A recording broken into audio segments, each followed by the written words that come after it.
Welcome to the Your Business on Purpose podcast, the ultimate resource for women business owners looking to confidently navigate their entrepreneurial journey while upholding their principles. I'm Dawnette Palmore, your host and fellow entrepreneur.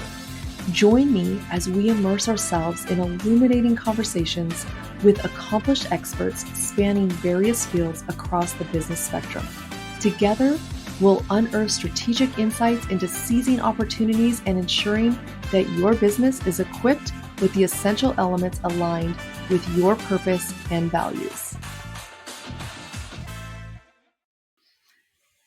Hello, everyone, and welcome back to another episode of Your Business on Purpose podcast. I'm your host, Dawnette Palmore, and today my guest and I are going to be talking about how to close the gap of how much you are making with how much you actually want to make. Super excited about this conversation because, as I've told you guys before, I don't think that us as women charge enough money. My guest is going to tell us why and how to break out of that pattern. So let me introduce my guest, and I'm going to try not to mess up her name. Laura Zavelson is an MBA, is also a corporate finance expert. A corporate finance escapee turned serial entrepreneur, former professor of entrepreneurship, and founder Whisperer. We're going to have to learn more about that. She helps Gen Xers who are laid off. Oh my gosh, I'm totally screwing this up. Okay, let me start all over. Good thing I have editors and we're not live. Hey, really quickly before we start, do you put this out as a video too, or we're on video so we can see each other? So I do reels, but I'm also starting to publish to my YouTube. Yeah, I do mine on YouTube too. Yeah. Okay. Perfect. Yes. Because people want video. They want everything. So we'll cover all the bases. Okay. Let's try this again. All right. Let me introduce you to my guest, Laura Zavelson. She's an MBA, is a corporate finance escapee turned serial entrepreneur, former professor of entrepreneurship, and founder Whisperer, which we are going to learn more about. She helps Gen Xers who are laid off, pissed off, pushed out, or burned out capitalize on their expertise and experience to build a business as a coach, consultant, or independent expert. She draws on over 25 years of experience to deliver client getting and business building strategies that are both proven and practical. Her videos, articles, and programs are designed to be easy to follow roadmaps to financial stability, flexibility, and freedom, so her clients never, ever, ever have to be out there looking for a job again. Laura, welcome to the show, and thank you so much for being here. That was a mouthful, but it was so good because you got a lot of credentials and I love it. Well, thank you so much for having me. This is fun. Yes, we're going to have a great time. So tell us a little bit more about you and what you do. Yeah, so I'll kind of give you how I got here. So during the pandemic, I had just kind of rolled off a big consulting gig. I used to work a lot with venture-backed companies and whatever. Okay. And so I was figuring out what I was going to do next, and the pandemic hit. And so suddenly I had a lot of time to think about what I wanted to do next. And what I started noticing is that there were all these amazing women around me, so much talent. And they were, a lot of people got laid off about that time. And they were just getting crushed by the job search.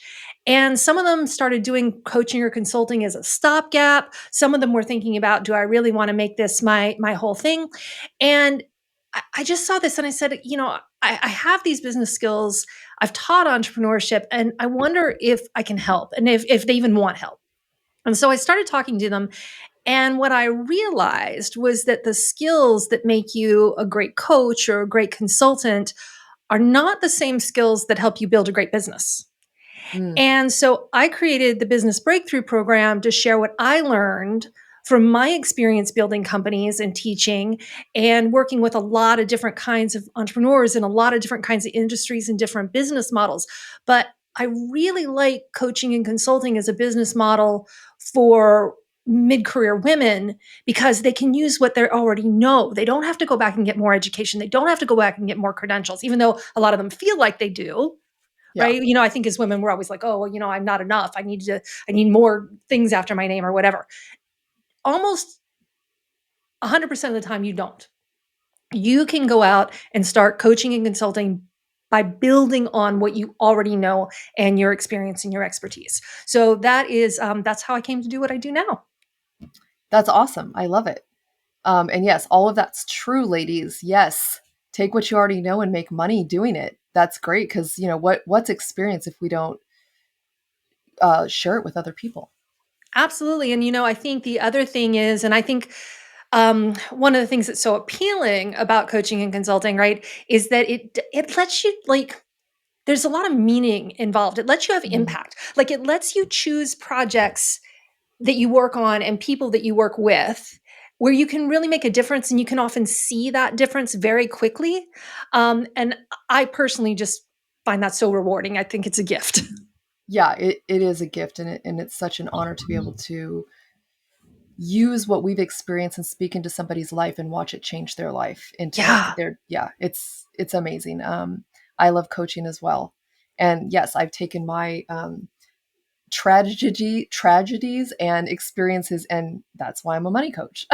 Yeah, well, the thing is, I think by the time, you kind of get to that midlife part of your life, you have marketable skills and marketable experiences that people will pay you for, whether or not you've been paid for them in the past. Even if you took time off to, be a full-time mom or care for your family or care for your parents or whatever it is, even if it wasn't necessarily paid work or corporate work, um, there's a real chance that over that period of time, you have gained skills that you can turn into income.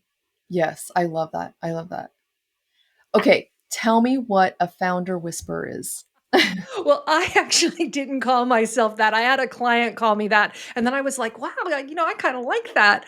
I think, and this became clear sort of as I worked with entrepreneurs over the full course of the last 20, 25 years, not just, sort of the women I've been working for the last 4 or 5. I think so many people and often business advisors don't actually listen to women when they talk to them about what they really want out of their business, and what happened was I came into a situation, it was actually a venture accelerator, and there were a number of women in there. They weren't the majority, but there were, and so of course, I was the woman entrepreneur in residence. So of course, you have to put the women together. So anyway, luckily, they usually had an opportunity to come talk to me, and I would really listen to what they wanted.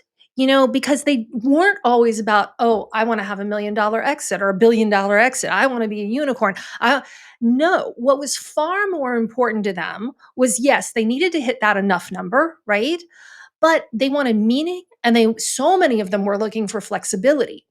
And so when you think about how do you build a business based on some of those other factors, you're going to do that very differently than if for you it's all about money, money, money, and that's all you want.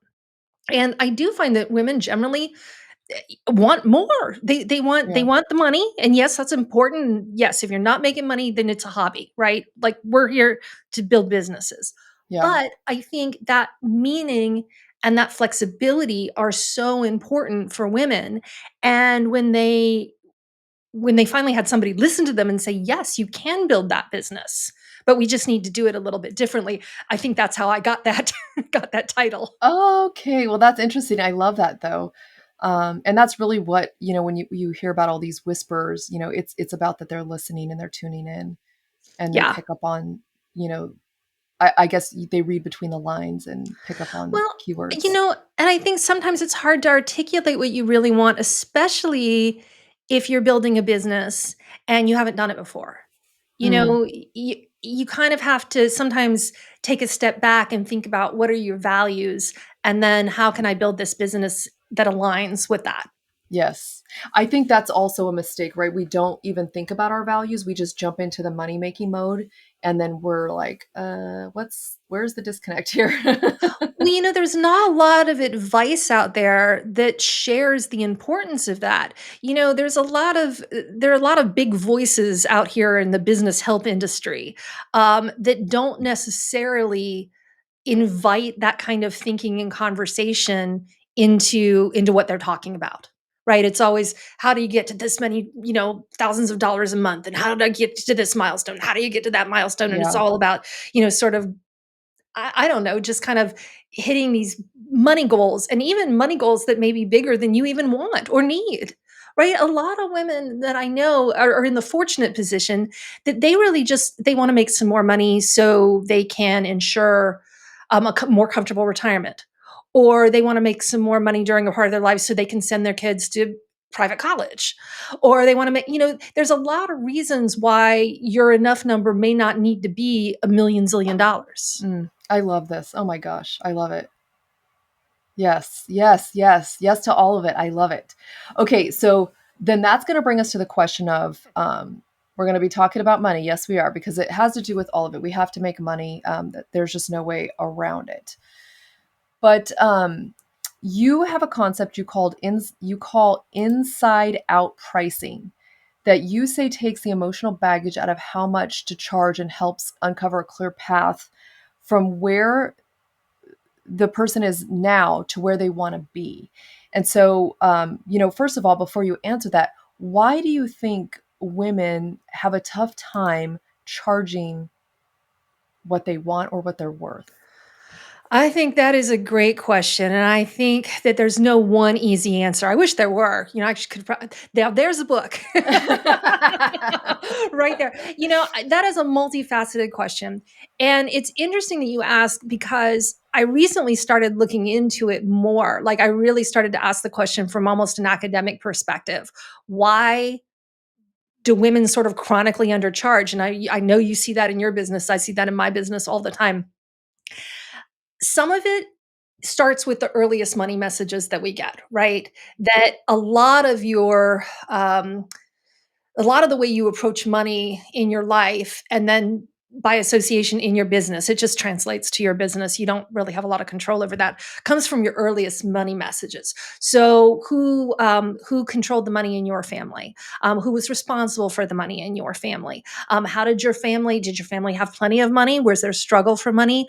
How is it perceived if you wanted to invest in yourself? Was that seen as selfish, or was that seen as something that was um, you know, a a great return on that investment if investing in yourself is the best way to spend your money, right? How do you think about that? And so I think a lot of women don't necessarily get those kind of money messages as kids, at least maybe not of our generation. I don't know if it's changed now. Um, and then the other reason I think is that there was some messaging that goes on for women about not to try to be better than the next person, right? Like because that's bragging, or that's where we get some of these horrible things that always come up like in your corporate reviews, like the bossiness or those kinds of things. And I think that money is often seen as a zero sum game, right? If I win, somebody else has to lose, and then therefore that makes me a competitive person, and maybe we have some not so nice connotations around being competitive. And so, maybe I'm not going to charge that much because I don't want to be seen as like greedy.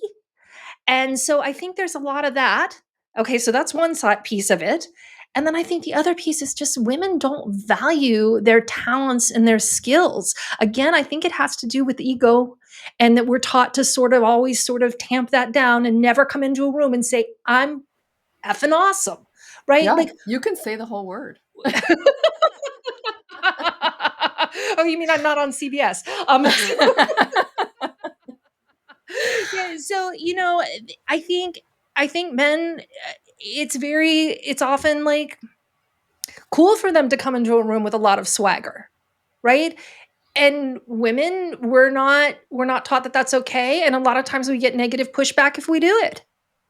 Or we have a Mm, history of getting negative yeah. pushback if we do it, right? I mean, I've told you about the reason I know about those reviews is because I've had them, and pretty much every woman of 40 and over who's been in corporate environment has a similar story, right? Um, and so those are some of the reasons. So again, it's a really multifaceted problem that I would like to learn more about, again, academically, but also like, can I use that knowledge to share? But those are some of the reasons that I've seen to date or learned about to date. Okay, that totally makes sense. I can totally understand that.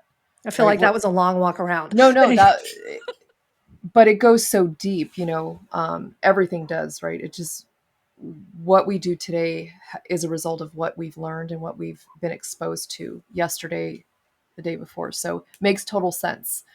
Um, okay, so talk to us about this inside out pricing. absolutely. So what became clear? So let's start at the like let's just start at the basic part, right? That 2000 hours in a year thing to set your hourly rate, that's a myth, right? So if you kind of go on the internet and you're like, how much should I charge an hour?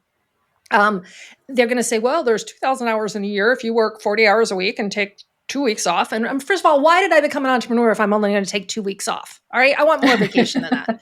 And by the way, if I'm running my own party, I'm not working 40 hours a week. So, Yeah, I want to work less than that. So we got to take into consideration how much time we have, how much time we want to work, how much time we have to work, right? If you're a mom or a caregiver, you do not have 40 hours to work in a week.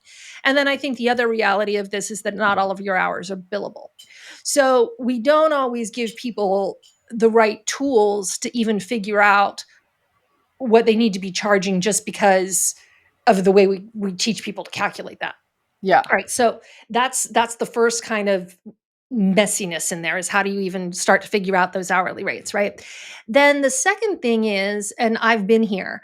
At one point, I had a brand strategy agency, and I would do my entire proposal. I would think of how many hours is this going to take me? How many is it going to take my staff? What are we doing for these people? What are the deliverables? What's the value here? And I would put in this great number, and I would get ready to hit send on the email, and I would chicken out and I would mm, lower the number. And I think this is going to feel familiar to some of your listeners. yeah, And it's because of that emotional baggage we were just talking about. It's hard to say I'm worth this. For a lot of us, it's hard to say I'm worth this and I'm sending this out because this is what I should be paid. There's a lot of emotion around that. And same for coaches figuring out how much you're going to charge for your course or just figuring out what you're going to charge for your one-on-one sessions, right? And so I said, all right, how can we separate some of the emotion around what we charge and make it a little more clinical, really? And so most of us, while we're uncomfortable saying how much we charge, in your heart, in your gut, what your enough number is. I really believe that most people know what they want to make. You should know what you need to make, right? You got to cover your business expenses. But now I'm talking about paying you. Um, about how much you want to make.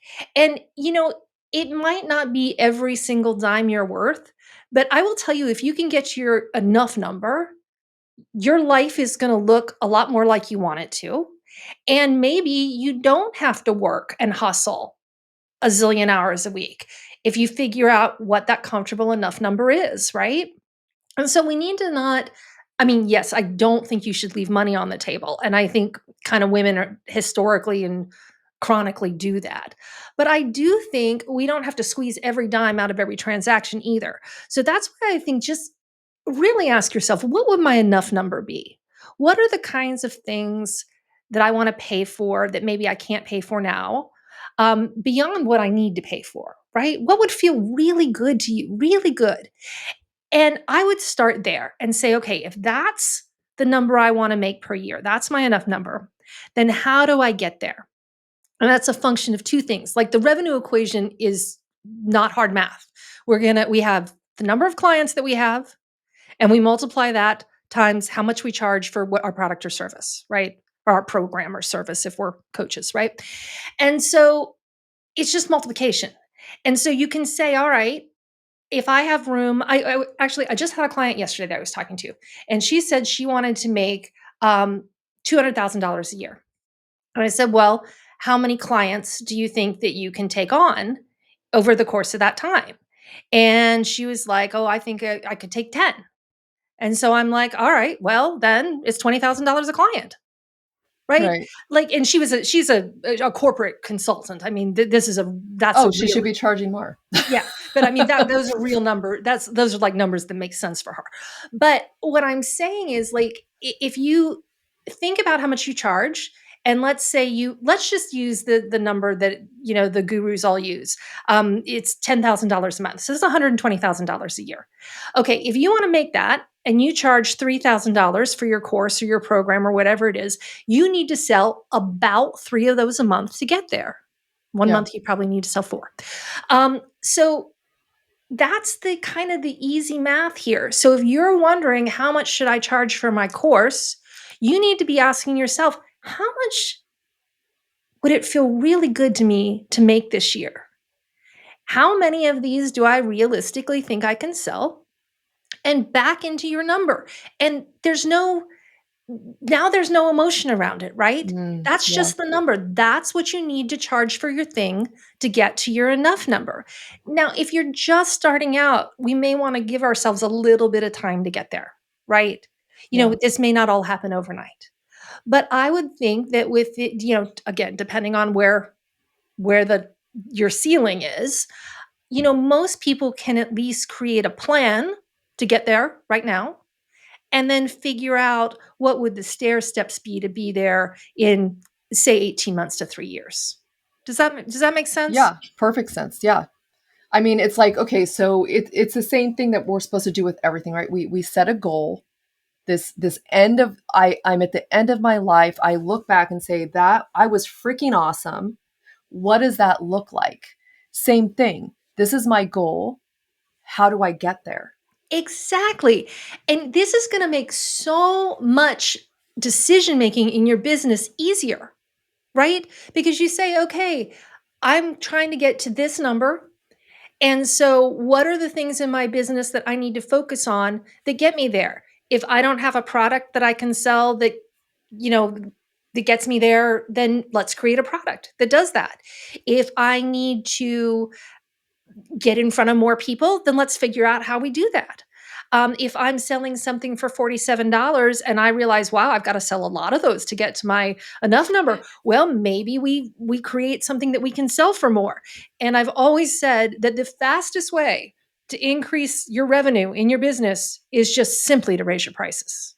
Mm, yes. And I think a lot of people who are probably listening could get a lot closer to their enough number just by raising the prices on what they already have, what they're already offering. You don't need to make your thing better or add more stuff to it or whatever. I have yet to meet a client that couldn't just straight up raise their prices. Yeah, that's a good place to start. Yeah, If for you've been sure. doing it long enough, is it's time to raise your prices, and that means that you're more in demand and that you're able to do that, and then you're getting more for the time that you're spending.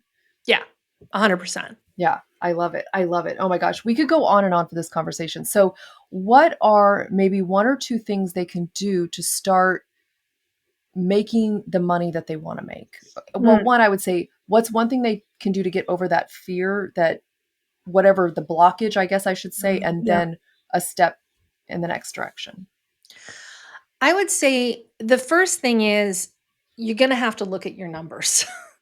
And I mean, a lot of us are running businesses and going, yeah, I don't really want to look at that part of my business.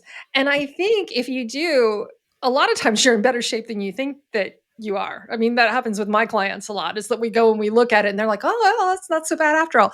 So you're going to have to look at your numbers. You've got to, in the beginning, at least cover your business expenses, right? And then the second thing we're going to need to do is you're going to need to pay yourself. And we want to get you to that enough number. So the first thing is just figuring out what that revenue goal is, and getting comfortable with that. And then I would say the second thing to do is, again, figuring out what you need to charge using that inside out method that we just talked about. Okay, so now you've actually got to charge it, right? Yeah. So there's a couple of ways to do it. First of all, you can put that number on your offer, right? So, even if you do discovery calls, there's kind of two different ways to do it. Put it on your checkout page. Put it on your checkout page and hit publish, because look, you can always change it. It's your business, right? Yeah. So if for whatever reason nobody's buying and you're sure it's your price, and by the way, I would talk to some people before you automatically decide it's your price.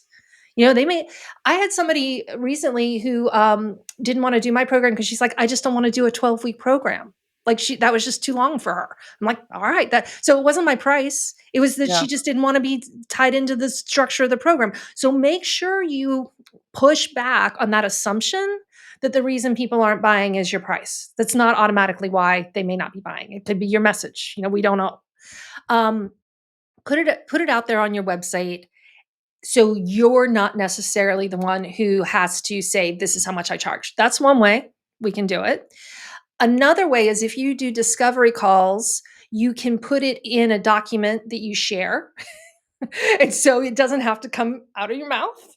Yeah. You need to get to the point, I mean, practice saying it in front of the mirror. You actually need to get to the point where you're comfortable saying how much you charge and getting that out. But it can be hard at first. I mean, using our voices, sometimes things get caught in there. I Yeah. used to have troubles telling people what I did. Like, before you just, when you very first start, I help people do this so they can this, right? You Yeah. have to practice saying that sometimes. Yeah, a lot of times. That's awesome. Well, if they're saying, "Oh my gosh, I need help. I need to walk through. I need somebody to help me." How do they find you? Oh, that is such a lovely question for you to ask, and I would love to answer it. So, my name again is Laura Zavelson, and I'm going to spell it. So, it's Laura, Z as in zebra, A, V as in Victor, Elson. Okay. And so you can Google me. I am the only one. And you can find my website, and I have a lot of resources on my website. I have something called the Gen X Escape Plan for people who are just thinking about starting coaching and consulting. And I've got some other things on there for people who are a little farther along. I've got how to work with me on there. And the other way that you can find out more about these kinds of issues for coaching and consulting is I have a YouTube channel. And again, just go on there, type in my name. I'm the only one. Awesome. I love that. I think I'm the only Dawnette Palmore, so There you go. we got something in common there. Well, thank you so much. This was a great conversation, one that needs to be had again and again and again. And thank you for what you do to help women to step into their greatness and really, meet that financial number that's important to them and that they value. So thank you. And as we wrap up today's episode, remember, conducting business on purpose not only fuels your success, but also propels you towards a purposeful life. So thank you guys for tuning in. And until next time, embrace your journey of intentional business and purposeful living.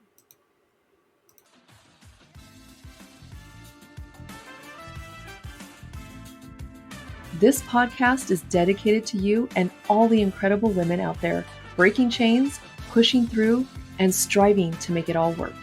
Your support truly means the world to me. Could you do me a favor? Be a gem and leave a review. It will help us reach even more women, making a bigger impact. Your feedback is invaluable, and I would genuinely appreciate it. Don't forget to hit that like button and subscribe, ensuring you never miss an episode. Until next week, live a purposeful life in both your business and your finances.